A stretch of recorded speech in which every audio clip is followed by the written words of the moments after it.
تو قرض لینا آپ نے کسی سے؟ نہیں حضور، وہ جب میں اپنے کام پہ بات کرتا تھا نا جی کہ سود نہیں ہم لیتے دیتے، تو وہ یہ اٹھاتے تھے کہ جیسے 10 سال پہلے پاؤنڈ کی قیمت تھی اب وہ 86% رہ گئی ہے، تو بجائے اگر ہم وہ یعنی اب 80 پینس کا ہو گیا ہے تو انہیں 20 پینس نقصان ہوئے. تو یہ میں تو نہیں سمجھا کہ بینک کو جب وہ بینک سے قرضہ لیتے ہیں جی تو پھر وہ سود کے ذریعے اس کو کمی کو پورا کرتے ہیں نا. جی ہاں جی تو یہی فرق ہے اسلام کا اور ان کا.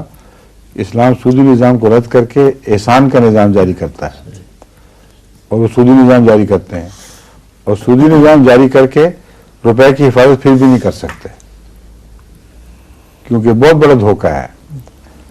روپے کی قیمت جس طرح گرتی ہے سود کی رقم اس کی کمی کو پوری نہیں کر سکتی. یہ بالکل جھوٹ ہے.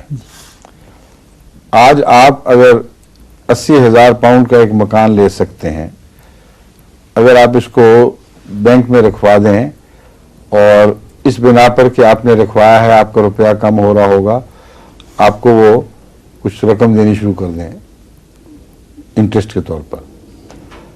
اول تو یہ بات غلط ہے کہ وہ کمی کی خاطر دیتے ہیں، کمی کے خطرے سے نہیں دیتے بلکہ منافع کے حق کے اصول پر دیتے ہیں.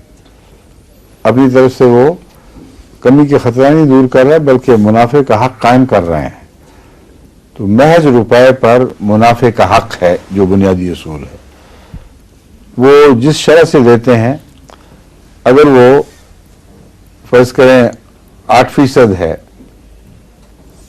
تو جو بینک کو رقم دیتے ہیں، میں اس کی بات کر رہا ہوں، اس کو تو وہ اس سے بھی کم پہ دیتے ہیں. اس کو وہ 4% دیں گے یا 5 دیں گے. اگر وہ قرض بینک کسی شخص کو دیں گے تو پھر زیادہ وصول کرتے ہیں، اور تو یہ بھی دھوکہ ہے. مگر میں آپ کو مثال دیتا ہوں. ایک شخص ہے جس نے مکان نہیں خریدا، اس نے کہا 6 سال میں میری رقم ڈبل ہو جائے گی، اور اس خیال سے اس نے سود در سود پر بینک میں رقم رکھوا دی. 6 سال میں 80,000 1,60,000 بن جائیں گے، مگر 6 سال میں وہ مکان جو وہ خرید سکتا تھا وہ نہیں خرید سکے گا، کیونکہ جو قیمتیں ہیں انفلیشن کے ذریعے گرتی ہیں وہ سود کی رفتار سے زیادہ تیز ہوتی ہیں. سمجھیں؟ اس لیے ٹیسٹ کیس بنا کے دیکھ لیں.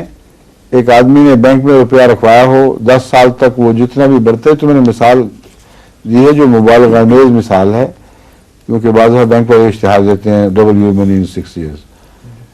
حالانکہ تمام ویلیوز اگر جو انفلیشن کو آپ شامل کریں تو 6 سال میں پھر انسان وہ چیزیں خریدنے کے اہل نہیں رہتا. مگر وہ اسکیم وقتی طور پر آئی اور ختم ہو گئی، کیونکہ تھوڑا سا دھوکہ چلا اور آگے نہیں چلا. موجودہ صورت میں جو سود دیا جاتا ہے بینک میں رکھوانے کے پہ وہ اتنا تھوڑا ہے کہ بالعموم 15 سال میں جا کر شاید وہ رقم ڈبل ہو. اگر 6% مل رہا ہے، یہ بڑی رقم ہے جو مل جائے کسی کو، تو 15 سال میں جا کے وہ ڈبل ہوگی. 15 سال میں تو قیمتیں ہی بدل جاتی ہیں، ساری زمین و آسمان کے نقشے بدل جاتے ہیں. کرنسی کہیں سے کہیں گر کر پہنچ جاتی ہے، تو وہ اپنی طرف سے حفاظت کر رہے ہیں. حفاظت کہاں سے ہو گئی؟ منافع کا سوال کوئی نہیں، محض نقصان ہی نقصان ہے، دھوکہ ہے. ٹھیک ہے، آگے.